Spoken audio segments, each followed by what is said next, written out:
क्या पुतिन ने जानबूझकर ऐसा किया है? जानेंगे पुतिन ने कैसे पूरे के पूरे खेल को पलटा है। जहां एक तरफ ये सब कुछ हो रहा है तो वहीं दूसरी तरफ पाकिस्तान एकदम से घुटनों पर आ गया और घुटनों पे आकर तालिबान से क्या माफी मांगने लगा है। पाकिस्तान के बड़े बड़े यहाँ तक कि आईएसआई चीफ भी पहुंच चुके हैं अफगानिस्तान तालिबान के पास। जानेंगे क्या कुछ मामला है बॉर्डर का। जियोपॉलिटिक्स में बहुत कुछ चल रहा है, आइए जानते हैं इन खबरों को विस्तार से। ये जो स्क्रीन पर तस्वीर देख रहे हैं ना, इस तस्वीर में आपको दो लोग दिख रहे होंगे जो बेहद खास हैं। ये एक जो पके बालों वाले हैं ये पाकिस्तान के रक्षा मंत्री हैं और दूसरे जो इनके बगल में खड़े हैं नाक फुलाए ये है नदीम अंजुम जो आईएसआई का चीफ है। वैसे ये बंदा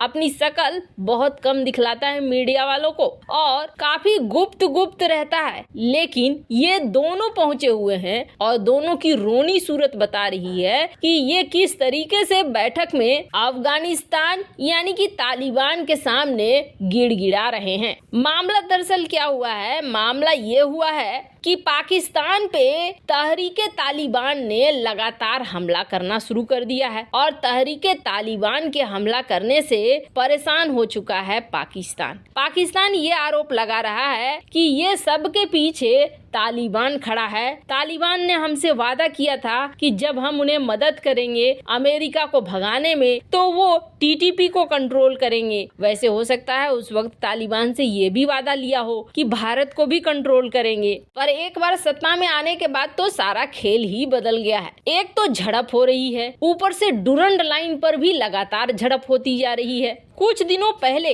जो डूरंड लाइन है वहाँ पर झगड़ा इतना ज्यादा बढ़ गया कि तालिबान ने बोला अच्छा ठहरो, तुम व्यापार के लिए हमारी तोरखम सीमा को इस्तेमाल में लाते हो ना, हम इसे बंद कर देंगे। इन्होंने बंद कर दिया तोरखम सीमा। अब हजारों ट्रक पाकिस्तान के खड़े रह गए। अब वैसे तो कंगाली का दौर खुद ही चल रहा है, ऊपर से जो थोड़ा बहुत व्यापार होता है सेंट्रल एशिया के देशों में वो भी बंद हो जाए तो पाकिस्तान खाएगा क्या? ये तो टीटीपी के हमले से भी बड़ा हमला हो गया। हड़बड़ा कर भागे पाकिस्तान के रक्षा मंत्री और पाकिस्तानी आईएसआई चीफ, ये दोनों पहुंच गए तालिबान के कदमों में और यहाँ ये अचानक दौरा हुआ। अचानक दौरे के बाद कहा जाता है कि तालिबान के सामने पाकिस्तानी डिफेंस मिनिस्टर ख्वाजा आसिफ और आईएसआई चीफ नदीम अंजुम गिड़गिड़ाने लगे कि आप टीटीपी को कंट्रोल करो, टीटीपी को रोको। तालिबान ने कहा जा रहा है कि टीटीपी के लिए कह दिया कि ना, हम ऐसा कुछ भी नहीं कर सकते हैं। टीटीपी को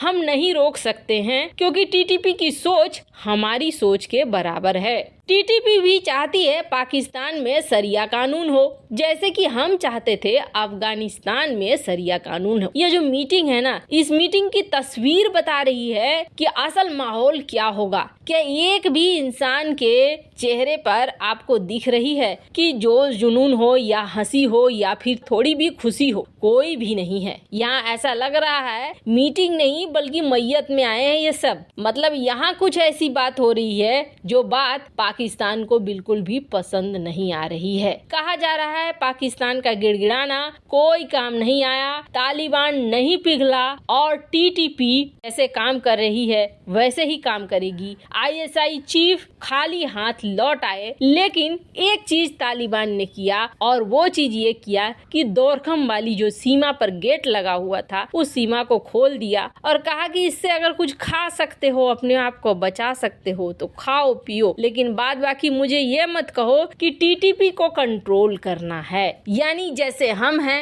वैसे ही टीटीपी है और हम तो भाई भाई हुए। पाकिस्तान के लिए ये बेहद शर्मनाक पल है, इसलिए क्योंकि इसी तालिबान के सत्ता पे आने पर बहुत खुशी मनाई थी और उस समय फैज हमीद जो आईएसआई चीफ थे चाय की चुस्कियां लेते हुए नजर आए थे पाकिस्तान के अंदर। कहते हैं अपने कर्मों का फल भोगना पड़ता है, थोड़ी देर हो सकती है लेकिन भोगना तो जरूर पड़ेगा। पर पाकिस्तान के साथ तो देर भी नहीं हुई और चीजें निकलकर सामने आ गई। ऐसा लगता है जैसे काफी समय से इसका घड़ा भर गया था जो तुरंत ही रिजल्ट मिलने शुरू हो गए। खैर, जहां एक तरफ ये सब कुछ हो रहा है, वहीं दूसरी तरफ एक सवाल पैदा हो रहा है। क्या पूरा का पूरा खेल रचाया हुआ है रूस का? नाटो में शामिल होने की कोशिश में जुटा हुआ है फिनलैंड, और इस फिनलैंड को समझ में नहीं आ रहा है कि नाटो इसे बचाएगा कि नहीं बचाएगा। पर उससे पहले इसे डर लग रहा है कि हमने रूस से पंगे तो ले लिए हैं, कहीं यूक्रेन वाला हाल ना हो जाए। इसलिए फिनलैंड ने अपने बचाव के लिए स्वीडन से अरबों डॉलर के हथियारों की डील करनी शुरू कर दी है और कहा है कि करीब 29 मिलियन डॉलर में ये एंटी टैंक मिसाइल सिस्टम खरीद रहे हैं।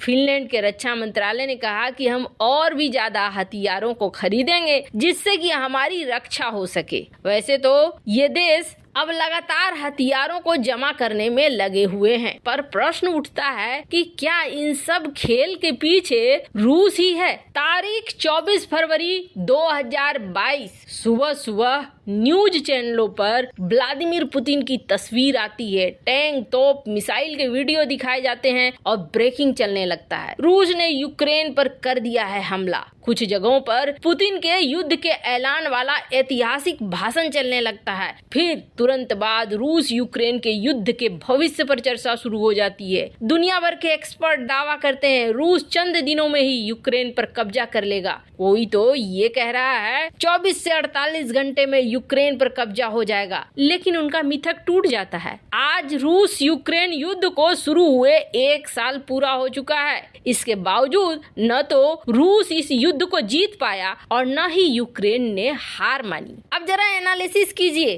क्यों कब्जा नहीं कर पा रहा है रूस? क्या जानबूझकर कब्जा ही नहीं करना चाहता है? अगर कब्जा नहीं करना चाहता है तो इतने दिनों तक कर क्या रहा है और क्या है प्लान? अब जरा कड़ियों को मिलाइए। यूक्रेन पर हमले की शुरुआत करने से पहले पुतिन ने बहुत साफ शब्दों में कहा था कि उनका लक्ष्य यूक्रेन पर कब्जा करना नहीं है। उन्होंने कहा था कि रूस यूक्रेन से नाजीवादी ताकतों को उखाड़ फेंकेगा और खुद की रक्षा करेगा। रूस का टारगेट था डोनबास क्षेत्र, जहां से यूक्रेनी सेना को हटाना था, और कहीं न कहीं रूस का टारगेट था यूक्रेन में सत्ता परिवर्तन। ये शुरू में लगा ऐसा। फिर देखा गया कि यहाँ पर नाटो ने देने शुरू कर दिए हथियार। जब नाटो ने हथियार देने शुरू कर दिए तो क्या रूस ने अपना प्लान बदल लिया? लग तो कुछ ऐसा ही रहा है। रूस ने अपना प्लान बदल लिया और इंतजार करने लगा। America, Britain, France, Germany, Sweden, Lithuania, Latvia, Norway सब ने यूक्रेन को भारी मात्रा में हथियार दे दिए।